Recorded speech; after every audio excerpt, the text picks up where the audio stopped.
YCP అధినేత జగన్ ప్రజా సంకల్ప పాదయాత్ర పశ్చిమ గోదావరి జిల్లాలో జరుగుతోంది. 161వ రోజు పాదయాత్రలో జగన్ మహేశ్వరపురం శివారు నుంచి నడక మొదలుపెట్టారు.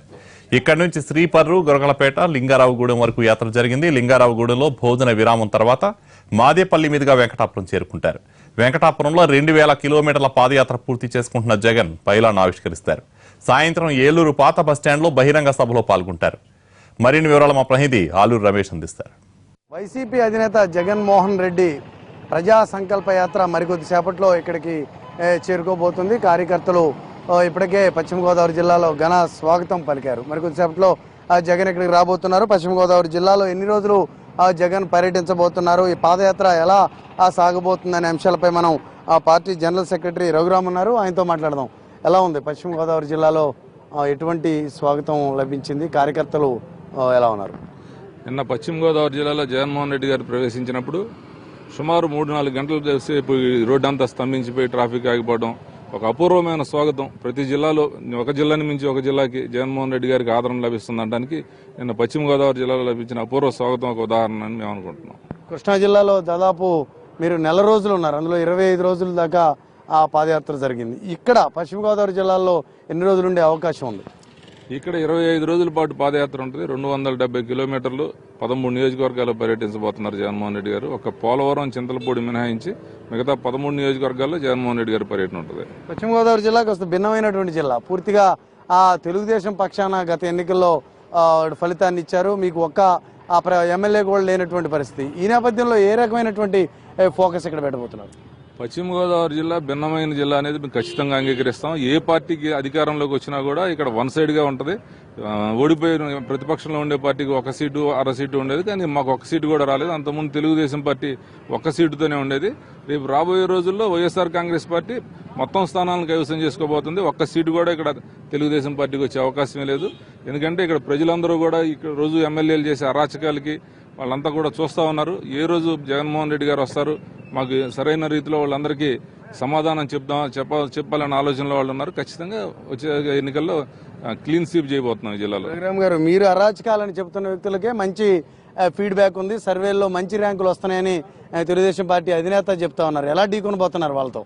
ఖచ్చితంగా ఇప్పుడు మంచి ప్రశ్న అడిగారు మీరు. చంద్రబాబు నాయుడు గారు ఈ పాదయాత్ర ప్రారంభించక ముందు తెలుగుదేశం పార్టీ ఎమ్మెల్యేలు అందరూ చాలా మంచి సర్వేల్లో ఉన్నారు, వాళ్ళందరికీ చాలా సానుకూల ఫలితాలు ఉన్నాయని చెప్పారు.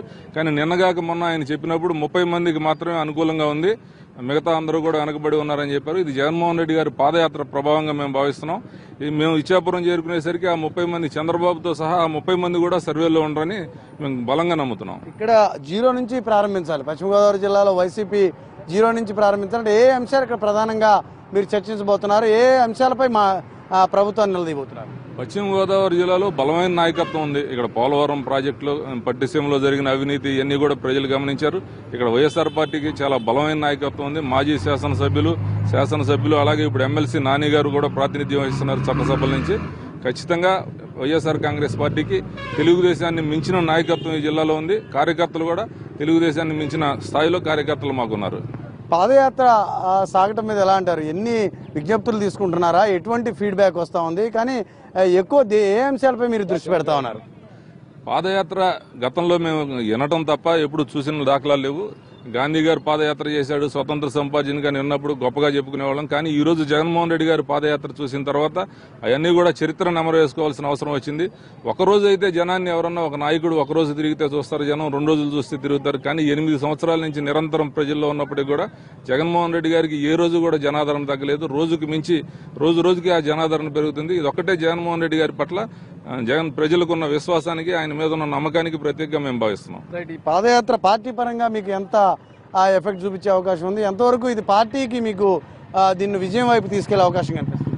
జగన్మోహన్ రెడ్డి గారు పాదయాత్ర ప్రారంభించినప్పుడు ఆయన చెప్పిన విధానం ఒకటే, ప్రజలు కష్టాల్లో ఉన్నారు, వాళ్ళందరికీ రాబోయే రోజుల్లో ఈ ప్రభుత్వం మీద, ప్రజల మీద నమ్మకం కలిగించాలి, ఒక భరోసా కలిగించాలి, దానికోసం పాదయాత్ర చేస్తున్నామని చెప్పారు. కానీ ఈ రోజు ప్రజలందరూ కూడా అసంతృప్తిగా ఉన్న ప్రజలందరినీ కూడా ఒకత్రాటి మీద తీసుకురావడంలో వైఎస్ఆర్ కాంగ్రెస్ పార్టీ, జగన్మోహన్ రెడ్డి గారు సఫలమయ్యారు. ఎందుకంటే వాళ్ళందరూ ఎక్కడికి వెళ్ళినా కూడా ప్రజల్ని ఆయన చేరదీయడం, వాళ్ళ కష్టాలను వాళ్ళ చేతే చెప్పించడం అన్ని మీరు టీవీలో కూడా చూస్తూ ఉంటారు. ఎక్కడా కూడా మేము చెప్పట్లేదు, ఆయన మైక్ ఇస్తున్నారు, వాళ్ళే వాళ్ళ కష్టాలు చెప్పడం, దానికి ఈయన సరైన సమయంలో సరైన రీతిలో స్పందించడం అలా జరుగుతూ వచ్చింది. దానివల్ల ఈ పాదయాత్ర మాకు చాలా అనూహ్యమైన ఫలితాలను ఇచ్చింది. ఇది పార్టీకి చాలా మంచి జరిగింది, మాకు కూడా చాలా బాధ్యతను పెంచింది. ప్రజల పట్ల ఈ రాబోయే రోజుల్లో మేము వాళ్ళకి చేయాల్సిన విధానాల పట్ల కూడా మాకు ఒక అవగాహన, బాధ్యతను కల్పించే ఈ పాదయాత్ర జరుగుతుంది. ఇది పాదయాత్ర అనూహ్యమైనటువంటి మార్పులకు కారణం అవుతుంది. ప్రజల సమస్యలు తెలుసుకోవడంతో పాటు పార్టీని పటిష్టం చేసుకునేందుకు కూడా ఉపయోగపడుతుందని చెప్తున్నారు. పశ్చిమ గోదావరి జిల్లాలో మరింత ధీటుగా యాత్ర జరగబోతుందని తలసరి చెప్తా ఉన్నారు. NTV team